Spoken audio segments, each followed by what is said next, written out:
Cyclone Anika is expected to make landfall on Australia within the next 24 to 36 hours. Right now, with winds of 60 miles per hour. Storm is expected to make landfall as a tropical, as a near Category 2 tropical cyclone with around 60 to 65 mile per hour winds.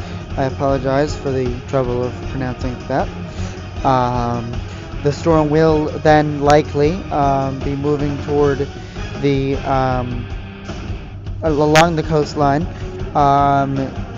weakening slightly and then intensifying further as it heads toward a potential second landfall on Australia. So here's the track. Right now, storm are at 65 mile an hour winds right now. So that would make it a Category 2 tropical cyclone on the Indian Ocean's scale, with winds of 65, like I said, 65 mile an hour winds, 80 mile an hour gusts, moving south-southwest at 7 miles per hour. We're forecasting a landfall to be approximately 60 mile per hour winds, so we'll downgrade to Category 1 tropical cyclone.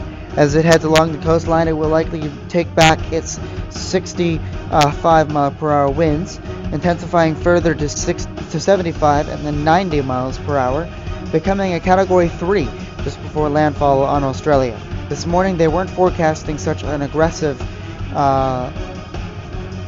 change.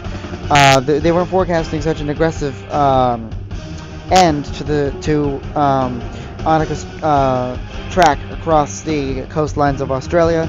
They were forecasting that the storm would not be making any second landfall and that the storm would eventually ride away from the coastline, weakening. But it appears that has changed. The storm now forecast to make landfall as a Category 3 by Thursday at 7 a.m. with winds of 90 miles per hour and gusts of 115 miles per hour. So that's a Category 3 tropical cyclone in the Indian Ocean. That would be the equivalent of a Category 1 hurricane if it was in the Atlantic or the Pacific Ocean. I will be bringing more updates on this storm. Again, now that this forecast has changed, this means that especially by Thursday, the storm is going to be much more dangerous and very impactful for not just that area expecting the 90 mile an hour landfall, but all along the coast. This storm will be bringing powerful wind gusts and some strong winds, easily over 60 miles per hour at least along the coastline. Bringing with it also heavy rain, maybe the potential for some severe thunderstorms and hurricanes on the eastern side of the storm. This storm is going to bring quite a punch to a very large region of Australia.